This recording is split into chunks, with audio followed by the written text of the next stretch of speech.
All right, welcome back, everybody. I am really thrilled to have my next guest on the show today, Bogi Lateiner. Bogi Lateiner is here in the Valley with me. We're both residents of the great state of Arizona, so we're just basking in our summer heat. It's so much fun. Anyway, Bogi Lateiner is an entrepreneur who's built an incredible platform. She's on the hit TV show All Girls Garage, currently on its 9th season on MotorTrendTV.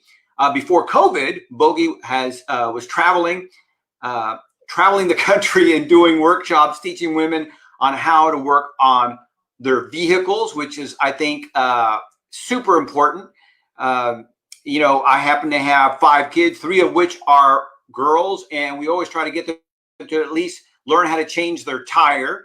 And I'm excited to have her on the show, not only to talk about what she does, but also just to get her thought on trade school versus college versus everything else. Bogi Lateiner, welcome to the show.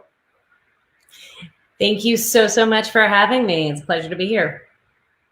Well, I'm excited to have you here. I think what you guys are doing there is incredible, and it was blown away. I can't believe this is your 9th season on MotorTrendTV. That's pretty big. I know, it's kind of crazy. I can't believe that much time has passed by. It, like, you know. All right, so let me ask you this: how did all this come about? How did they find you, or what was going on that all of a sudden they tapped your shoulder and said, hey, would you be interested in doing this? So talk about how the show got started. Yeah, so I had no intention of being on TV. It wasn't like this was a goal of mine when I was a little kid, like, oh, I'm going to grow up and be on TV one day. No, I was a mechanic and I was a shop owner, and I was just kind of busy doing my thing, running a shop here in Central Phoenix, and wrenching full time. And they were looking for female mechanics. And at the time it was kind of pre-social media really taking off. And so it was kind of challenging to find other women technicians. And so they reached out to me. They found me. There was a couple of like newspaper articles that had been written about me. And they reached out and said, we're looking for female mechanics who authentically know what they're doing. And we'd love you to come out and audition. And, At first, I didn't want to do it, honestly, but they convinced me. I like that. I like what you said. They authentically know what they're doing. Yes. All right. So, what's that? They didn't want an actress. Yeah, they didn't want an actress. Yeah. All right. So, Girl Gang Garage, Phoenix, in Central Phoenix. Tell me about this. So, you had this dream or this goal. From high school, from trade school. When did this idea come about? I'm not really sure, honestly. So I got into cars when I was in high school. I got my first car. It was a piece of junk. It was an old 1974 Volkswagen Bug.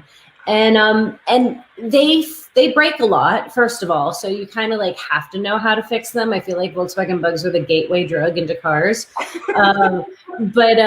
But also I started reading car magazines, and I noticed that the only time women showed up, they were in high heels and bikinis, and they were, modeling with the cars, but never working on them. And I took that as a challenge. So even though I didn't grow up around cars, nobody in my family is into cars, they don't know where I came from.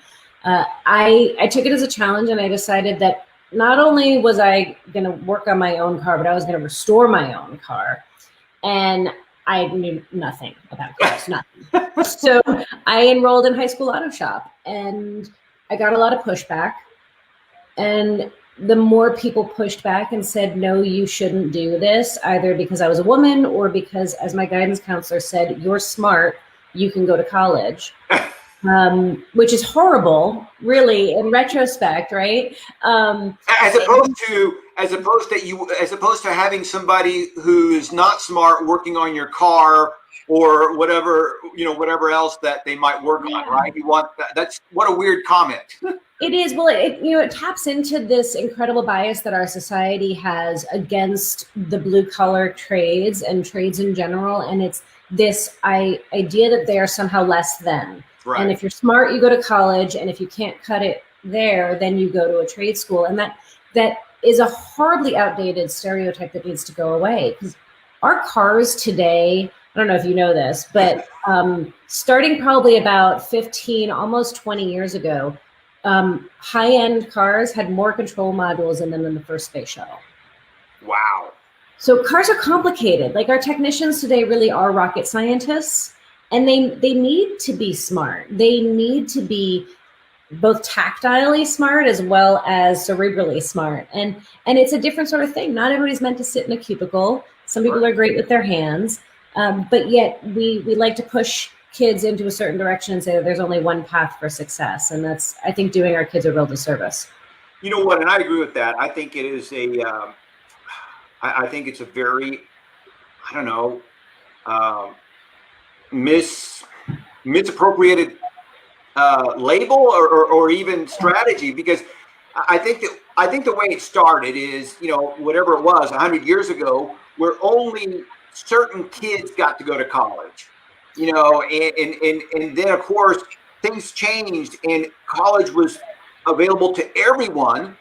But I think that people were so excited about college being available for everyone that they forgot that even though it might be available for everyone, it's not for everyone. Yeah. Yeah, and I think there's a lot of, you know, parents want the best for their kids. They want their kids to be better than they did. And, you know, both of my parents were the first kids in their families to go to college, and they went to a community college. So for their daughter to go to a private college was a step up, right? In the stereotypical mindset of, you know, what's better, good, better, best. But that good, better, best is outdated. And it's based on old stereotypes that don't hold true any longer. Yeah, no, I totally agree with that. And I think, you know, look, people have said over and over again that the American education system needs an enema. It needs to be rebuilt. It's completely outdated, right? And I think not only in elementary and in junior high and high school, even college is outdated because, you know, it seems like no matter what degree you're going for, they want to throw in, you know, certain levels or certain math and algebra, and it's like, well, wait a minute. If I'm going to go in there for art, well, why do I need algebra? And because you'd be surprised the crossover and a lot of that stuff. But and you know, I'm not a naysayer against college by any means. I went to college. I did a 4-year college degree. So I took auto shop in high school. And then I went off to college because that's what I was supposed to do. And I loved it. It was wonderful. I don't regret that decision. After college, I went to trade school. And so I did things, you know, kind of backwards in the stereotypical sense. But it gave me this unique way of seeing that both groups of kids, the kids that go to tech school and the kids that go to traditional 4-year college, both of them are only getting half of the good stuff. Right. In college, I really learned, you know, critical thinking and research and theories and, you know, all the history and the roots and all of the good stuff, right? And then in trade school, I learned how to take care of myself as an adult. I learned how to make money. I learned how to budget. I learned how to pay bills. Like, nobody in college ever taught me what a 401k was, but I learned that in trade school. Interesting. So yeah, it's kind of an interesting thing. Like, both of our kids are only getting half of the knowledge. No, I agree with you. And interesting enough, I remember in high school, you know, our algebra teacher, matter of fact, kept talking about, you know, balancing a checkbook, but yet we never actually got to balance a checkbook. and so that's why I mean, you know, that sometimes. That's what I should say. Let me back up and say that's why I mean that our education system really needs to be revamped, updated. Not only is college not for everyone, but not all the courses that they teach in college are really as required as they want you to believe. And yes, algebra, you know, there may be a crossover here and there, but I think that, you know, there are some kids who love math. And I think, man, if you love math, then let's give them as much math as they can take. You know, I mean, I have a good friend of mine who's he's into physics and all that string theory stuff. And that's great. Super smart guy. In fact, I can go to him when I don't understand a math problem. But at the same time, you know, there are some people who are going to be more creative. They're more into writing or into some of the other skills. And I think that that needs to be emphasized as well. But I love what you're saying about trade school. I think trade school is being treated as this stepchild. Yeah. And, you know, what's so funny is that whether it's a mechanic that you call on or an AC repair or a plumber or the list goes on, these are all important skills, because if nobody knows how to fix your car or your plumbing or your AC, especially here in the desert, I mean, think about how important an AC person is right now. I mean, they are just high in demand, and there's not enough. No, you're 100% correct. And I think people don't really realize how dramatic of an issue this is going to be in the very near future. I mean, we have a severe shortage of qualified automotive technicians, as just transportation technicians in general. So trucks, planes, buses, all of it, right? So if we don't have people to fix cars and trucks and trains and planes and buses and all of the rest of it, how does the food get to the grocery store? How does the food get to your house? How do you get to work? How does anything in our society continue to happen if we don't have people to repair the things that keep our society moving? And we are like something like 200 and something thousand technicians short every year and growing. Wow. So if you graduate from a technical school now, and go into the automotive field, you have a job anywhere in the country, anywhere you want to go, right here, right? Wow. And nobody can take this away from me. Like you can't outsource that.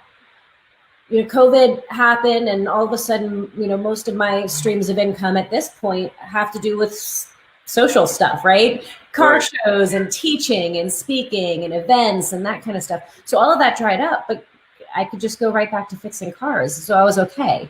Right? Nobody can take that away from me. Right. You know, it's funny you should say that. John Ratzenberger, who's famous for playing Cliff Clavin on the show Cheers, and he has been in every Pixar movie since they started Pixar as a voice actor. I have a cat fight happening. I apologize. I gotta pause. Hey. No problem. It's the great thing about a live TV show is that anything can happen. So no problem. But I don't know what that was about. Sorry. But anyway, John Ratzenberger, you know, his trade is carpentry, and he said that the way he got into acting was purely, kind of like you, was purely by accident. He was actually building the stage for a production, and they needed somebody to step in, and he was there, and they said, "Hey, would you like to try this?" And he said, "Sure." And so, and interestingly enough, you mentioned that with a trade skill, you can go almost anywhere in the country. How about almost anywhere in the world? Because as a carpenter, he had a friend in London who said, "Hey, they're paying handsomely over here," and so he flew to London, and that's where he started his film career.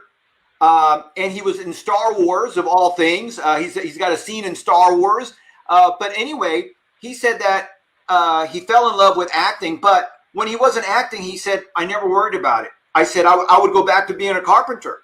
Yeah. And so it's a great skill to be able to. It's a great thing, first of all, to be able to rely on your skill, and it's a great skill to be able to do those things with your hands, and whether it's a mechanic or a carpenter or a plumber or whatever. Let me ask you this. You were talking about the shortage of technicians and all this other stuff. I took my car for a simple repair the other day. The handle, the latch stopped working, and they wanted like an arm and a leg to just get this latch working. I'm thinking, you got to be kidding. Why is it so expensive now to fix my car? I mean, I could see the computer side, but this is a latch. It's really simple. Talk about this. It's not anymore. It's not really simple. And I think that's where the confusion comes in, and the outdated mindset about technicians and their skill set. Because it used to be back in the day that cars were relatively simple. You pressed on the gas pedal, it pulled on a cable or pushed a rod that opened up your throttle, and that allowed your engine to run. That doesn't happen anymore. You push on your pedal and there's a sensor in there. that tells the brain of the car how far you're pushing on the pedal. Then that brain communicates to an actuator under the hood that then tells the throttle to open up. So nothing's actually physically connected anymore. And often, even in your door latches, it's the same kind of scenario where it may not actually be physically connected to anything, and it's all going through wires and what they call CAN bus communications. Like, there's a whole lot of stuff going on, and they all talk to each other because all of your doors have to talk to each other, and your security system and your anti-theft and all of the rest of that stuff, right? So it's not so simple anymore. We're talking expensive parts. We're talking expensive labor to have a trained technician. The average American thinks that the average technician owns $5,000 worth of tools, when in reality, the average technician over the course of his career will own well over $100,000 worth of tools. Wow. So all of that, right? You think about that. Like, I have one piece of equipment that is $15,000 that allows me to talk to BMWs. No other car, just BMWs. And it's another $15,000 if I wanted to talk to Mercedes. And so the amount of investment, what you're paying for is the parts. You're paying for the qualified labor. You're paying to not have to do it twice if you're at a good shop, right? Right. You're paying for a warranty. You're paying for peace of mind.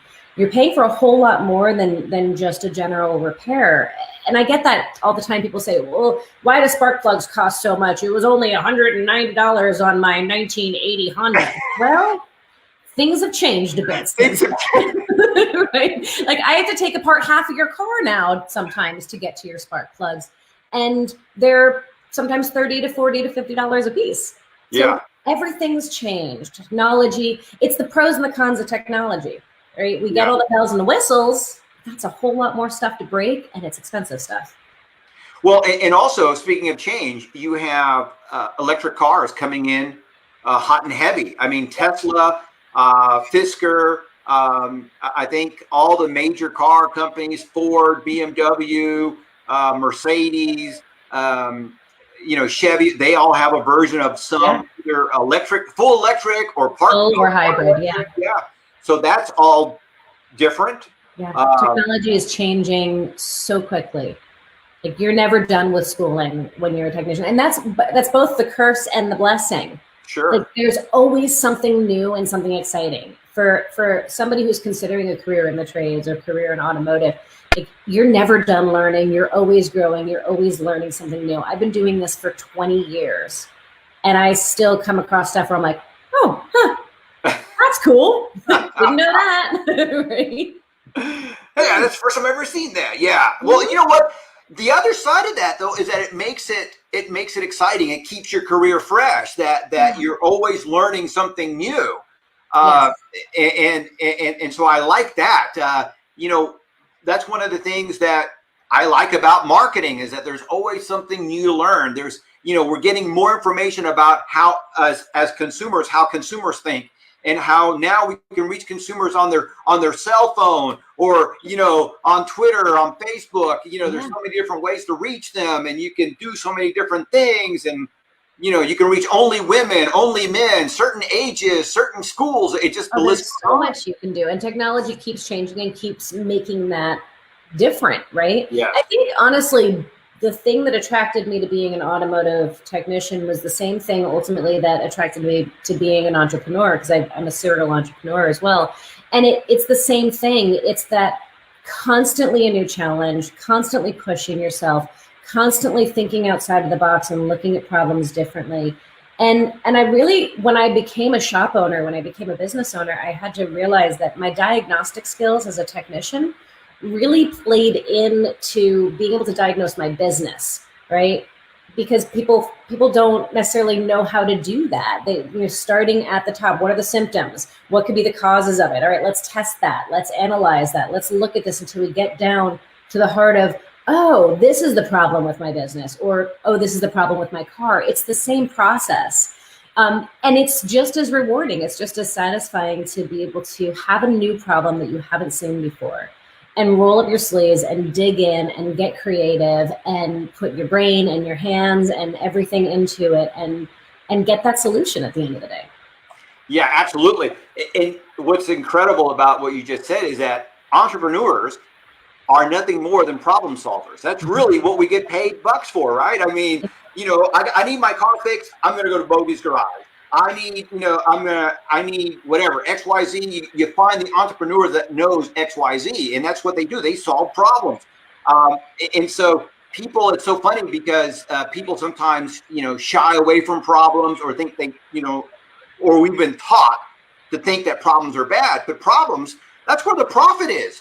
Mm-hmm. If there's not a profit, if there's not a problem, then there's no way that we can profit from it because nobody needs the solution because there's not a problem. Yeah, absolutely. Absolutely. And that's where the learning is too. Yeah. When there's a problem within your business, that's where you learn. When there's a problem in the car, when you mess up, right? Yes. Those are all opportunities to learn. And I think all too much we're looking for the quick, easy button. Yes. Whether it's on our car, whether it's on our business, whether it's on ourselves, like, oh, I have this symptom. Somebody said it must be this. So I'm gonna fix that. When that may not have even been your problem to begin with. It may have been, you start spending all this money on marketing, but really the bigger problem is you're not even profitable. And so more customers is actually hurting you because now you're losing even more money. That's right. Right? You're giving away too many discounts, right? So you got to analyze it just like a technician would. And I think that the skills cross over. And I think that's where I go back to the tech school versus college.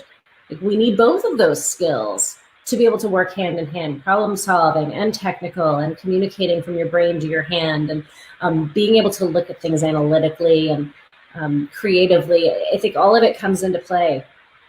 Absolutely. No, you hit the nail right on the head there. I want to go back and talk about something that you said when you were entering a high school auto shop. You started getting that pushback. Did you get that as you entered the trade schools as well? Talk about some of the roadblocks. Just a little bit. Okay, a lot. Yeah, I came up before social media. And social media has really done a lot to increase the visibility of women in the trades. And so I think there's a lot more people kind of being exposed to the idea of it, and they're less threatened or surprised by it. But when I was coming up, there really wasn't a heck of a lot. I was the second girl in my high school to take auto shop. I went to a technical school with 3,000 guys at the time, and there were 7 girls in the entire school. I was always the first woman that any shop I worked at had ever hired. I didn't work with another woman until I was about 5 or 6 years into my career. And I got everything from, I think, the curiosity, the like, are you really a mechanic? I don't really believe you. I'm going to watch you until I believe you. To straight up displeasure and anger at me being in their space. I had a shop foreman who I used to work with who literally would get so angry at just my mere presence that, he'd get red in the face and pound his fists on the tables and spit when he talked. Like, why do you want to be here? You don't belong here. I don't know why you want to be a man. I've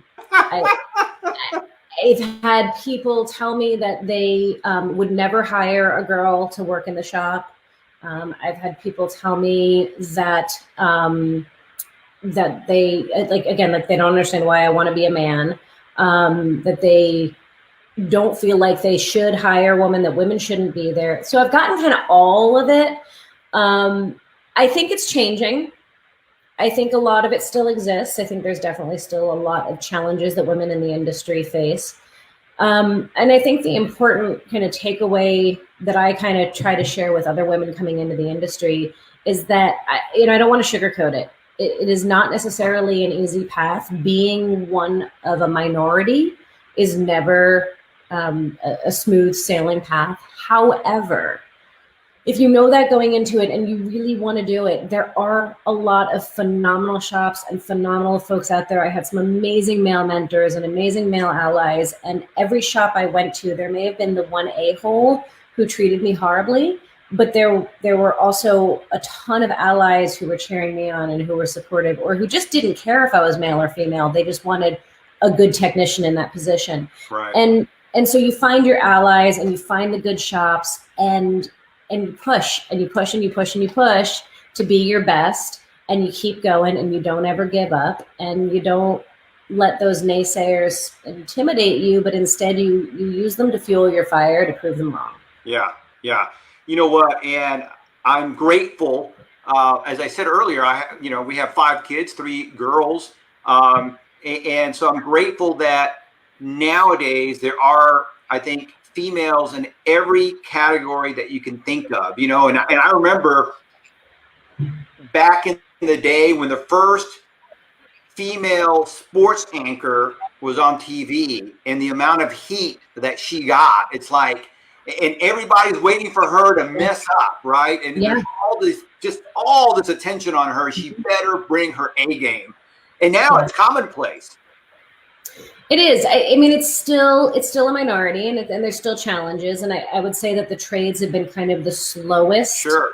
There's been a huge push for women in technology and women in STEM, and we've seen tremendous increase, although women in technology is still the minority, but they're becoming much closer to balanced out. In the automotive industry, when I started out, women made up 1.8% of all automotive technicians. We now are 2.5. I thought you were going to tell me 10%. Nope, we're really slow. Not quite 100%, but we're almost there. Not quite. And it's interesting because all the automotive aftermarket, all of the positions, so from CEOs to custodians, the whole lineup, about 25% are women. And yet only 2.5 are technicians. So we've got women in service advising, women in management, women in sales, women in marketing, women in HR, women in accounting, women in all sorts of different areas of the automotive aftermarket, but not on the technical side. And I will say that when I was in tech school, I was paying money to go to technical school. And yet I would have my teachers say, well, have you ever considered service advising? That's the person who sits at the desk and sells you the repair job, right? Right. Takes the order. Yeah, and they tried to convince me so often throughout my career, just go be a service advisor. Why do you want to be a technician, right? Technician's such a dirty job. That's my favorite. I heard a great comeback to this. I can't claim it for myself, although I wish I'd come up with it. But a bunch of men said to a woman, isn't it a dirty job? I would never let my wife do a job like that. And she said, so is cleaning toilets and changing diapers, but I bet you let your wife do that. Right. Well, you know what? Being in the kitchen, cooking dinner is a dirty job, right? And it's like, come on. Well, you know what's so funny when you were talking about somebody asking you, why do you want to be a man? I've had the chance to interview several chefs, Wolfgang Puck and some of these other chefs. I bet you nobody says, hey, why do you want to be a woman? I mean, because, a cook or a chef, a chef is somehow okay for a man, but why is a mechanic not okay for a woman? That's that weird double standard that we sometimes get in our society. It's just.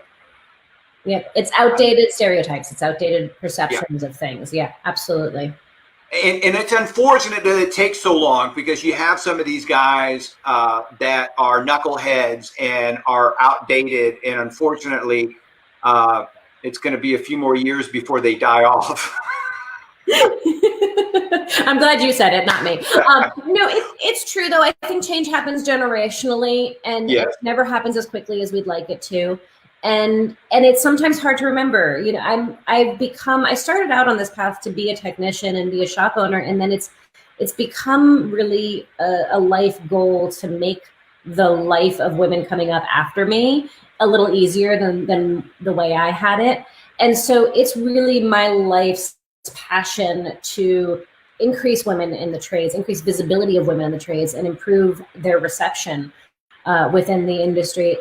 And it's challenging at times when you're like fighting the good fight to keep it up and to remember that you are moving the needle. Even if you don't think you are moving the needle, because in the day-to-day we don't see it, right? We can't see the forest for the trees. But I know when I tell a 60-year-old man that I'm an auto mechanic, they will grab my hands and inspect for dirt and question me as to whether I really know cars. But if I tell a 12-year-old boy that I'm an auto mechanic, he goes, cool. Yeah, I could see that. Right. So it's when that generation grows up, it's going to be a whole new world. But right now, it's still new. And even if it's not straight out sexism, it's curiosity and naivete. Yeah. And some sexism as well, right? So now there's I had a I can't remember her name.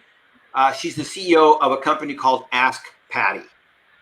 I'm very good friends with her, Jody DeVere. Thank you, Jody DeVere. Yeah, and so so you guys know each other, which is awesome. Yes. You're probably aware of then. You know, I thought her program was fantastic. She's a wonderful, wonderful woman, and also does a lot of, you know, she's been hugely successful in the automotive industry, not from a technical perspective, but from an entrepreneurial standpoint, and being a trailblazer and making a path for women on the corporate side. And she's done a phenomenal job of like reaching back down and bringing people up with her. And she's just a phenomenal lady. Yeah, she is. And I thought, you know, if you guys didn't know each other, I was gonna introduce you, because obviously your paths are aligned. And you did an incredible job. I mean, I thought that her program, Ask Patty, was amazing. Yeah, she's all right. So as a serial entrepreneur, let's talk about your platform, your brand. You know, so your first goal was to open up a shop, and as you mentioned earlier, TV wasn't part of that. You know, of that process at the time. But what was your process? What were you thinking as you started to open up your shop? And did you have a specialty in mind? Talk about that. Yeah. So I've had two shops now over the course of my life, but my first shop really came out of I was working at a dealership and I was loving it. It was great, but it wasn't enough. I wanted more. And I remembered back to when I was a kid and when I was bringing my car to the repair shop, and how much like a target I felt I had on my head as a young woman. And I thought, I want to open up a shop where nobody ever feels the way that I did. And so I really created, I didn't know what I was doing. I'd never been a business owner before. I had no clue. I quit my job with $200 to my name and absolutely petrified and no plan. And I called all of my friends and I said, bring me your cars. I'm starting up a shop. And, that's how that started. But it grew because I built it around customer service. I built it around taking care of people. And the way that I took care of people was through taking care of their car. But really it was about the person, not about the car. And so I really built this huge word of mouth, referral-based business, and it grew from me working in my driveway and teaching women's car care classes in my living room, to having a small shop, to a bigger shop, to a bigger shop, to a really big shop, where I ultimately, at the largest, I think I had 10 employees, 8 bays. It was a decent sized business. I sold that a little over a year ago, to focus full time on my current shop, which is Girl Gang Garage. And that's where it's kind of a outgrowth of the original concept. So with my original shop, I really wanted to create opportunities for women. I always had a women's apprentice level position open for a woman just coming into the industry, to create more space for ladies, and to be all about changing the dynamic between women consumers and their car repair. Like letting women know that they don't have to be afraid of their car. They don't have to be afraid of the car repair process. And so now with Girl Gang Garage, instead of just doing that within my bubble of my shop, I'm now doing workshops and classes for women throughout the year when we're not in coronavirus times. And we do these huge all-female restorations where we invite women of all skill levels in to work on a build. So we bring together professionals so they have an opportunity to meet and work with other ladies, and that helps them build confidence and feel more validated and seen and appreciated within the industry, so they're more likely to stay within it. And then we're allowing newbies who don't know anything about cars to come and try it and explore it And then many of them go on to take up new hobbies, welding, or some of them have even gone into the industry professionally. So really just exposing people to it and really trying to create a more open environment within the automotive industry to women. Yeah, I like that. I like that. So the Girl Gang Garage, I have the website Bogi's Garage. Does Girl Gang Garage have its own website? Girl Gang Garage does, Okay. yes. Yeah. Bogi's Garage is mostly just me as a celebrity, which is still really weird for me to get used to because that's not how I see myself. But yeah, Girl Gang Garage is my shop. Okay, girlganggarage.com? Yes. Okay, great. And so, so there, it not only is it a real shop, but it's also a university, so to speak, a training facility.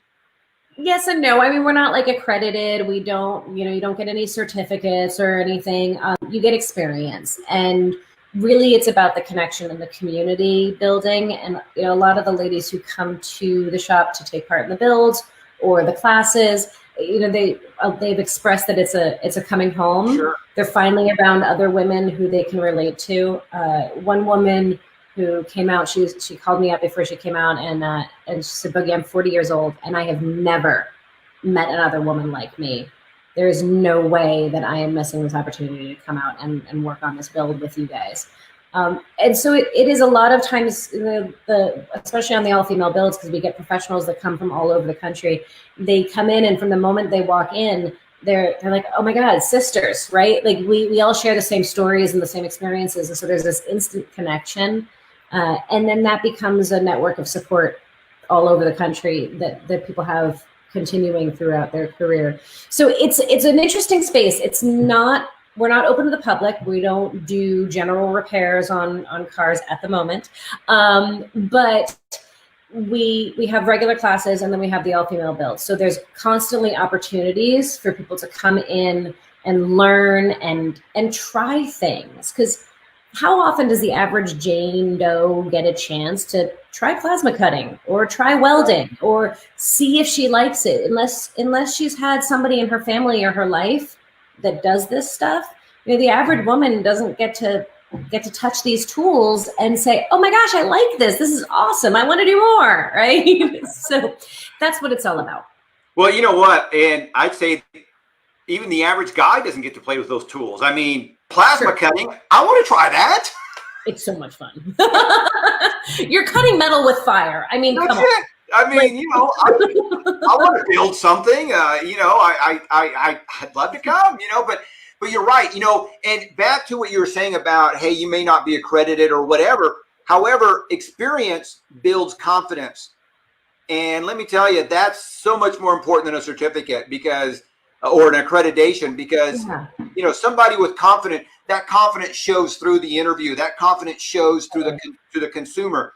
I'd rather have somebody who's confident without a certificate than somebody with a certificate that doesn't know what they're doing. Yeah, and for the women who are coming in who are new, who are not experienced, they're really coming in. We see it as kind of a funnel.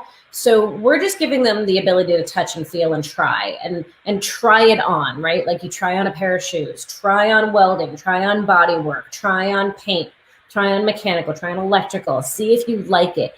And if it is something you like, then there's all sorts of resources where you can go get accredited and get training and become an apprentice and go make a career out of it. We're not trying to take the place of those schools. We're not a technical school. You're not going to graduate with a degree.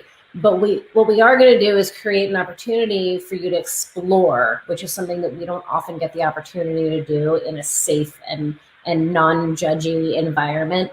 So for the newbies, it's an opportunity to explore. And for the experienced women, it's an opportunity to connect and create community.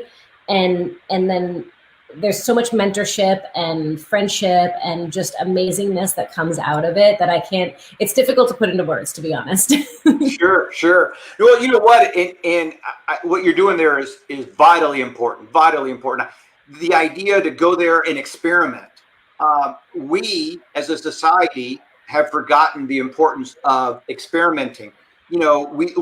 It's okay to try and fail. It's okay to try and say, I tried it, I didn't like it. And I think that our society has gotten away from that, and that somehow that if you try something and fail at it or don't like it, you're somehow, I don't know, less than or something. But, you know, back to what you were saying, where somebody can try welding or electronics or painting. I mean, those are areas where people can innovate. I mean, there are people out there who have become famous for their ability to paint to paint vehicles. They come, you know, they're, you know, just like a tattoo artist has become famous for their tattoos. Yeah. You know, there is, if you're good at something, you can build a platform around what you're good at, whether it's painting or electronics or welding. The work gets out there. Yeah. And there's so much interesting crossover. You know, I think it goes back to kind of our original conversation, you know, about exposing our kids to all of the things, right? We don't get to choose what they are when they grow up, right? Right. I hear it equally from parents who are like, I tried to get my kid interested in cars and they weren't interested in at all, versus I tried to keep them out of the garage and they still took to it, right? But we've got to expose our kids to all of the things and let them choose their own path, because you never know what they're going to like. And there's this fascinating crossover thing. There's one woman in particular who I think of. She hails from Montana, so she's like, you know, rural and the perfect mom, and cooks and bakes and does all, and she's like model perfect. And she was this expert baker. She makes these amazingly, ridiculously decorated cakes, like true talent. Had never touched welding before. She came to the shop, to Girl Gang Garage, to participate in our first all-female build that we did. And we did a little workshop on welding. And she picked up TIG welding, which is really hard for a lot of people to pick up. She picked it up like that. And it's because it was the same, like, hand-eye coordination, being able to do two different things with two different hands, and doing something different with your foot at the same time, because there's like a lot of things happening when you're doing TIG welding. But her baking and cake decorating experience crossed over to make her an amazing welder. And it's things like that where you're like, I never would have thought of that, right? Like, I never would have thought that there would be that corollary. But we see a skill in a kid and we go, oh, you'd be really good at X, when that skill could also mean Y, Z, W, H, L, A, B, right? All of the whole alphabet. Right. Absolutely. Anyway, it's phenomenal. I'm excited that you're here in the Valley. I will tell all my friends about girlganggarage.com and get the ladies out there. Yes. This is something that, you know, church groups could get around, you know, Girl Scout groups, whatever, you know, because this is so important. I would say most girls in their 20s or younger, you know, between the age of, let's say, 16 and 20, 16 and 21, don't even know how to change a tire. Yep. And so, like I said earlier, that's the one thing that we try to get all our girls to do, at least be able to do that. Yes. Yes. Well, once we get back to some semblance of normal, we'll be resuming classes, and we do women's car care classes on the regular. We teach you how to check a tire pressure, how to change a tire, how to jumpstart a battery, change windshield wipers, check fluids, check hoses, all the basics that every driver should know how to do. Yes. And, you know, real quick, so we're almost out of time. When you say you do a build, is this just a regular vehicle? Or are you guys building something exotic? What's the No, we take a classic vehicle, an old beat up, horrible vehicle, and we bring it down to bare metal. And then we do a complete restoration from metal work all the way through to a running, painted, polished, the whole thing, interior and everything. And we unveil them at a show called SEMA, which is kind of the Super Bowl of car shows for anybody who doesn't know car shows. It is the world stage, really, for builders to show their work. So it's kind of a big deal. And it's kind of unusual to do something with mostly newbies. So yeah, that's phenomenal. It turned out some pretty cool stuff, though. Well, awesome. Well, listen, we're out of time. It's been fun having you on here. Can't wait to get to know you better since you're here in the Valley. We're going to, you know, as soon as things clear up, I'd like to come down to the shop and maybe do an on-location shoot. That'd be awesome. And talk more about what you guys do there. Girlganggarage.com, Bogi Lateiner. Yep. Thank you so much for being here. I've had so much fun. Thank you.